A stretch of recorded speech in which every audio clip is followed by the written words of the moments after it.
The video arcade. Before home consoles and computers became ubiquitous, the arcade was the hangout for tweens, teens, and 20-somethings to get their gaming fix. Arcades were a social experience, sweaty, smoky, occasionally alcohol-filled dens of low-grade hedonism in what felt like a constant party going on. I would be remiss in my responsibilities as spokesman for this cause without trying to express to you the frightfully immoral nature of the arcade ambience itself. At least that's how I remember it. It was the first all-inclusive social video gaming experience. Jerry, video games are the latest craze to sweep the country and most of the world, too. Millions of people are addicted to hours of gazing at electronic images on game screens in arcades and in their own homes. What makes video games so popular? Well, we search for an answer as we begin a special series on Video Fever, games people play. It is a cacophony of sounds from a symphony of electronics. The number of arcades around the world today is a fraction of what there once was, and those that remain are no longer the go-to hangouts for the youth of the world. Barcades have sprung up to fill in some of the gap, but not enough.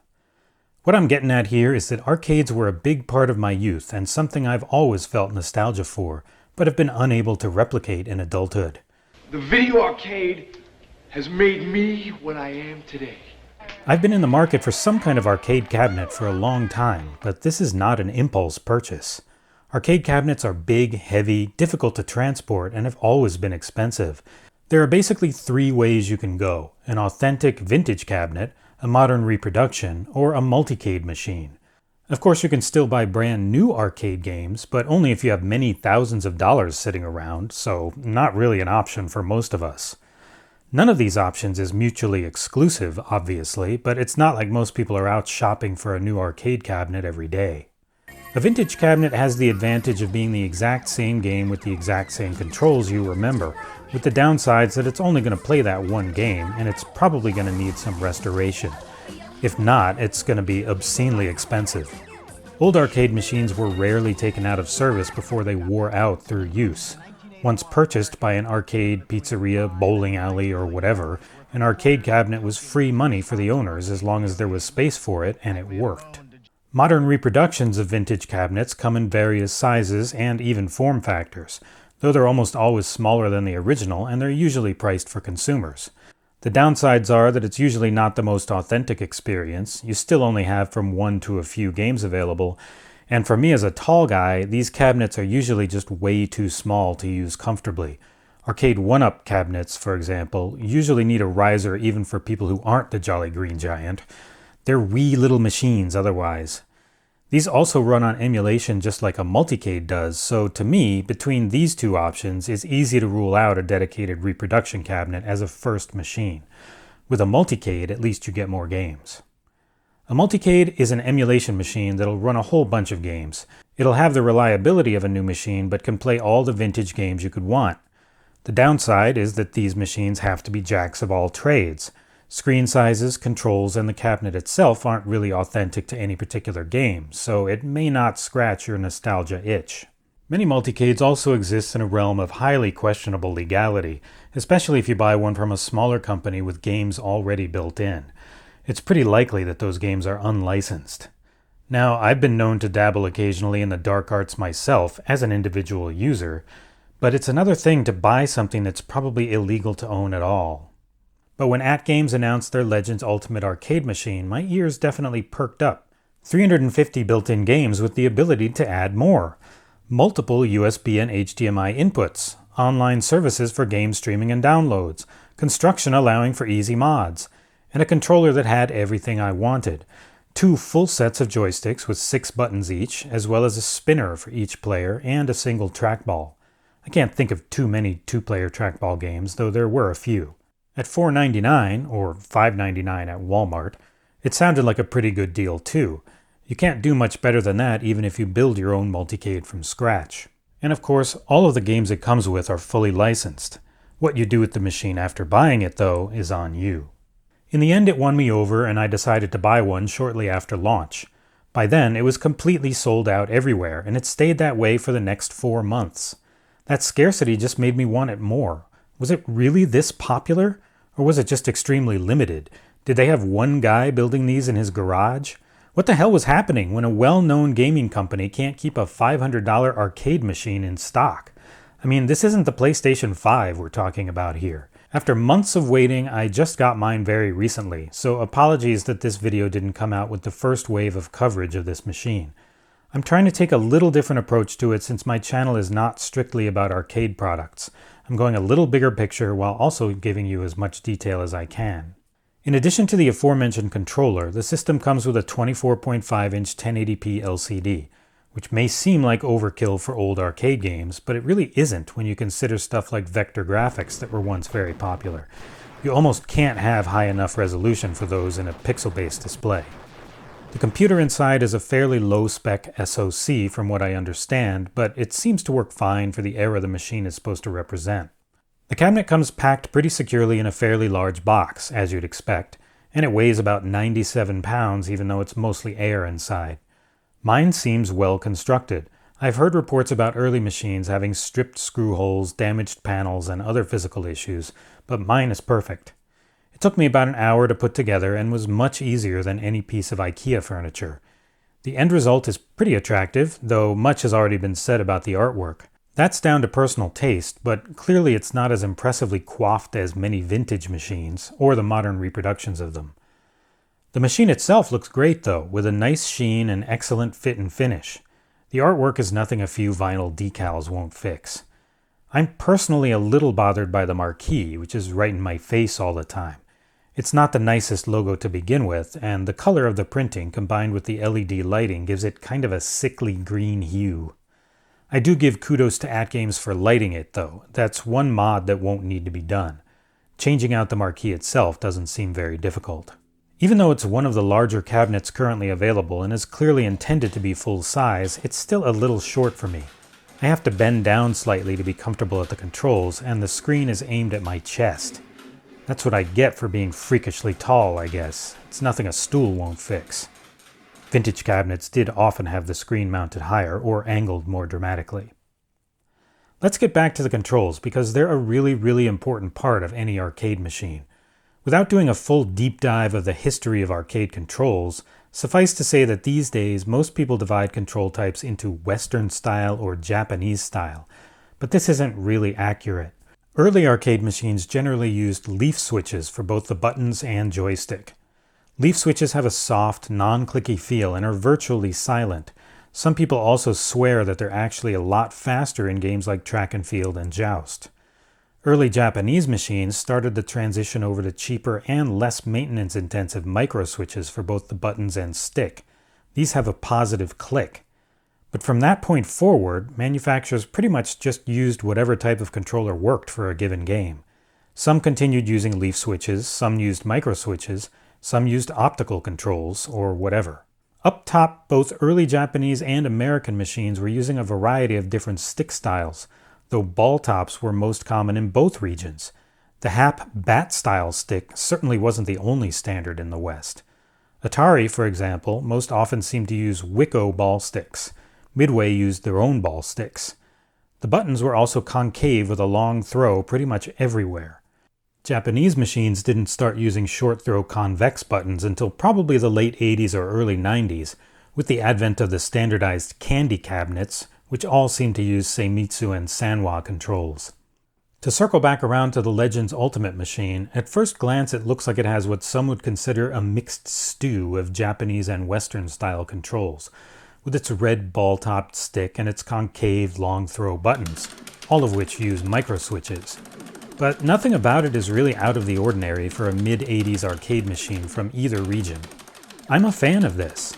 Some may want a more modern, more Japanese feel, some an even older school leaf switch deal, but I think the mid-80s is a good era to emulate, especially because it's probably the one time period when American and Japanese machines often had the same types of inputs. But let's take a look at what's actually inside. My machine is the Walmart version. Up until March of 2020, there were two versions of this machine, and the one sold at Sam's Club had a wooden bottom panel for the controller held in by just 4 screws. The Walmart version, which is now the one and only version sold everywhere, has a plastic bottom and sides that's held on with a lot more screws and comes off in one big piece. The I/O panel on the side just slides out, giving you full access to the guts inside. Overall, the older Sam's Club version seems slightly more convenient at first, but once you do get the bottom fully off of the newer version, you actually have better access since there are no sides to deal with at all. You don't need to try to fit your arms inside the box itself while working on it. So here's what's inside, and keep in mind this is really the guts of the entire machine here. It's all contained in the controller. We've got our Player 2 buttons, spinner controller and joystick, the main control board with the CPU and RAM under that giant heatsink, then the Player 1 controls repeated from the other side. The trackball is underneath the main control board. I thought about taking it off to look at it, but decided against it in the end.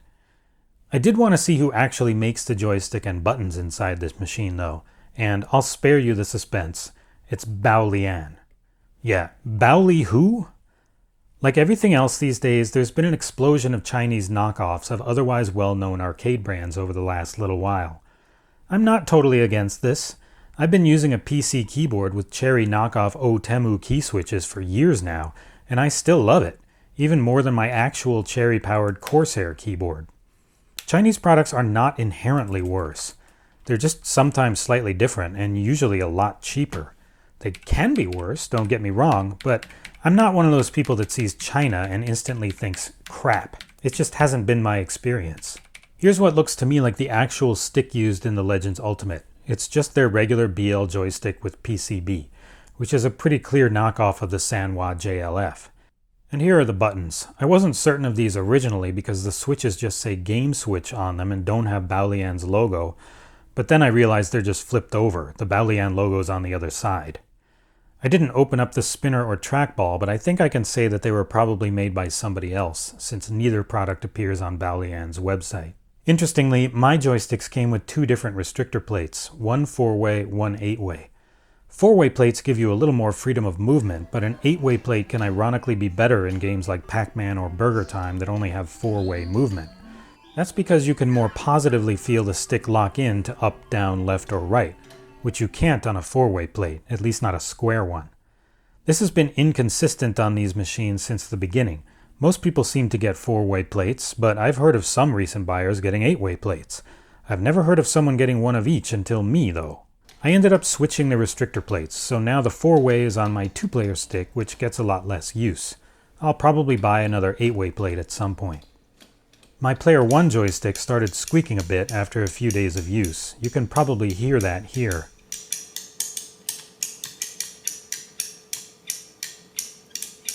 These joysticks do need to be lubricated, and my thought was that someone just didn't do it. So I took out mine to do myself. I'm just using silicone grease from Lowe's. You don't need to spend $25 on the overpriced stuff from Japan. This tube is $4 and it's the same thing. Interestingly, I discovered that the sticks actually are lubed, so that wasn't the issue. It was the actuator rubbing against the switches. Notice that older Japanese sticks made by Nintendo had metal plates to prevent this. The stick itself never actually touches the switches. Without those plates, any modern stick like this can squeak. There are many ways you could fix this, but I just put a tiny amount of grease on each switch button, and that totally cured the problem. I was reassured that somebody, either Baolian or AtGames, did take the time to lube the joysticks themselves though. They didn't cheap out on that. The really cool thing, if you can't tell by looking, is that the controls are more or less just standard parts. Nothing is glued in place, and everything is replaceable or moddable. You can even go all leaf spring if you want to, and I might just do that someday. So let's talk about how well this thing plays games. Second spoiler alert, it plays well. Mostly. It comes with 350 built-in games, but most of those are not arcade games.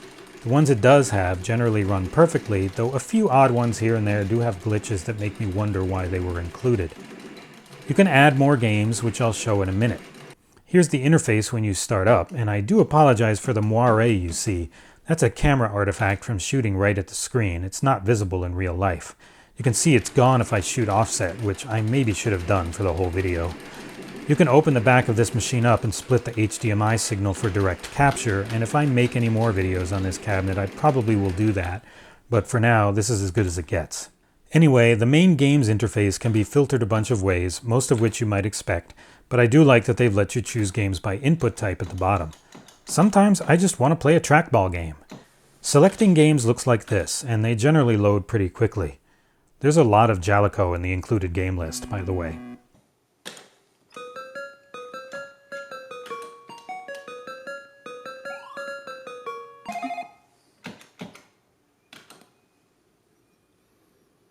Up here at the top, next to games, we have ArcadeNet, which is AtGames' streaming service. A pretty unique proposition in a pre-built multicade.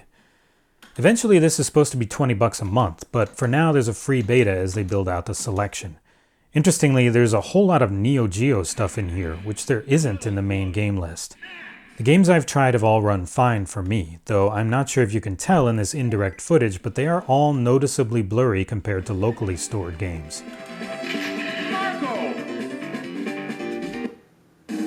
That's not just the camera, that's how the games really look. ArcadeNet is essentially streaming a live video to your cabinet, just like Google Stadia or Microsoft xCloud, and it looks like it's pretty heavily optimized for bandwidth. I have 300 megabit per second internet and AC Wi-Fi, so I'm a little disappointed in the quality. Hopefully they'll increase it before the service gets out of beta. In fact, being free right now might be why the quality is the way it is, but it's not a particularly good sales pitch.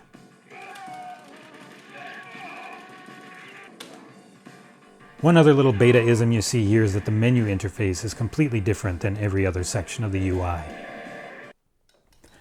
Next to ArcadeNet is the BYOG section, and here's where you can add your own games, either by streaming them over the cloud, though you have to pay for this even if you're streaming from a local machine, strangely enough, or through USB, which is the more interesting option to me, and this is free, of course. It is honestly kind of a process. The machine wants a custom package built a certain way, so you need to gather all the separate parts to make that package and then use a special add-on tool to make them. Or you can find some pre-made ones to download. There are a bunch out there. I've made my own and you see some of them here. This is all I've added so far, though I've got big plans for the future. I don't think there's a hard limit to the number of games you can add, though some people seem to be getting out of memory errors once they hit around 600 or 700. But that might depend on things like bezel and box art sizes too, which aren't even strictly necessary to have at all. But if you want them, and I like them, it's probably a good idea to try keeping them as small as you can. So here's Ms. Pacman being played from a USB stick. I find this game really difficult and frustrating without a true 4-way joystick. Here's Joust, which I think plays really well, though some people say this is a game that really requires leaf switch buttons for speed. Either way, I'm not really what you'd call good at it, so I don't know. I think it's fun as it is though. Here's an example of what can go wrong if you choose the wrong emulator core when you make the game package. I know Outrun does work, though the sound is messed up in the emulator core I tried the first time. This attempt, though, was just entirely unsuccessful. And here's an example of a game that works but isn't well supported, which is true for a lot of BYOG games, as it is for MAME itself, the emulator core these games are using. You see save states and rewind are not supported here. There are also some very minor glitches in the game itself, but nothing that really affects gameplay.